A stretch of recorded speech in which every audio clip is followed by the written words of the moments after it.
Thank you. Mr. Friedman, let's talk about the Harbor Maintenance Trust. And I noticed in your testimony, you advocate full use of HMT revenues over a 10-year period. What we've been doing, as has been pointed out, is we've been taking in more HMT revenue and sort of setting it aside and making the deficit look better by not spending it for its intended purpose. If we take your recommendation and restore restore over a 10-year period the full use of these revenues, will that get us where we need to be in terms of meeting our funding needs? Thank you, Senator Wicker. It gets us part of the way there, but not all the way there. So if you look at the numbers that AAPA has submitted in the infographic, and they can provide more detail, we are calling for full spend every year of the revenues that are brought into the trust fund, and spending the roughly $9 billion surplus that has been built up, as you just mentioned. And then on top of that, we would need additional monies through an infrastructure bill to reach the $66 billion, which we identify as the full need. So we would certainly be fully maintaining our harbors at that point if we fully spend the Harbor Maintenance Trust Fund, catching up with the backlog if we use the surplus, and then for some additional waterside improvements such as deepening, which was mentioned earlier, some of our largest harbors for the larger ships, some of the big container ports, and then some critical landside multimodal connections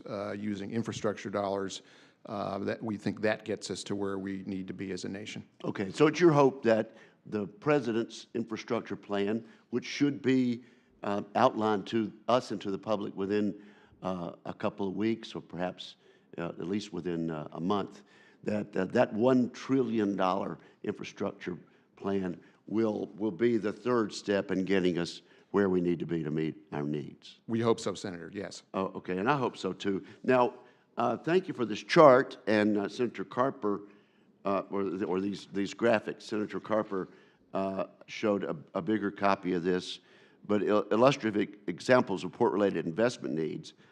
And I notice you have 3 rail projects, one being the Mississippi Rail Relocation Project and Marine Terminal Project at Pascagoula, Mississippi. That's the only city in the United States that rhymes with hallelujah. You might you might tuck that away as a fact to be learned today. Also, Cross Harbor Rail Tunnel in New Jersey and Port Arthur Rail Project. How are we doing in rail access to ports? And why aren't we where we need to be? What have been some of the challenges in getting that rail to the ports? Okay, well, I think we've made good progress in the last 20 or 30 years or so, improving rail access to ports.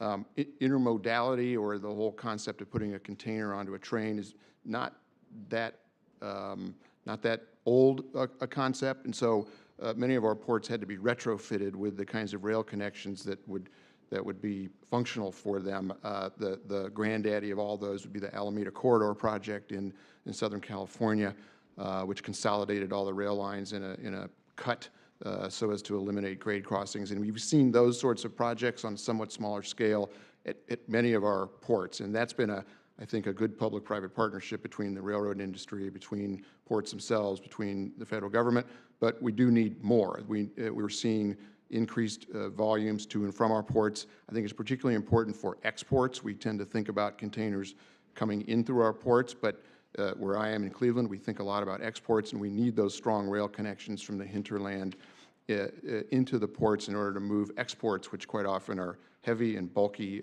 products that we make here in the U.S. So that's why in that $66 billion we have included those critical rail connections. In some cases it's tunnel clearances, in some cases it's rail bridges, in some cases it's grade crossings. It's more track in order to manage those trains as they move in and out of the ports. Thank you. And quickly, Mr. Cochran, this loss of land in Louisiana, it's something I'm familiar with as a next-door neighbor. The truth of the matter is, I'm not advocating doing away with flood control, but it's actually flood control over the centuries and decades that has caused the absence of sediment and the loss of land. Is that correct? One of the significant factors, yes, sir. Right. You know, and just the point I would make is no one would advocate the solution to the problem is to go back to the wild days that we used to have that caused the sediment. I appreciate you and your testimony about thinking of different ways, innovative ways to address something that we can't change back to the way it used to be, and I appreciate that. Also, let me just say, I understand that we're all for streamlining permitting.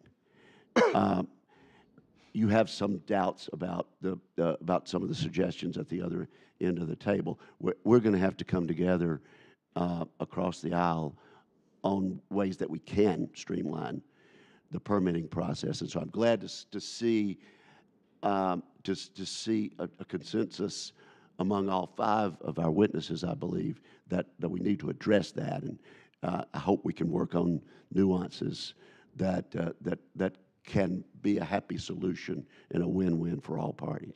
I just would offer, and I appreciate that. I think the key there is what you identified, which is sitting down together. One of the things that we've been lucky enough and maybe threatened enough in Louisiana to do is to recognize that hurricanes and other things they're completely nonpartisan. And we need to be too as we figure this out.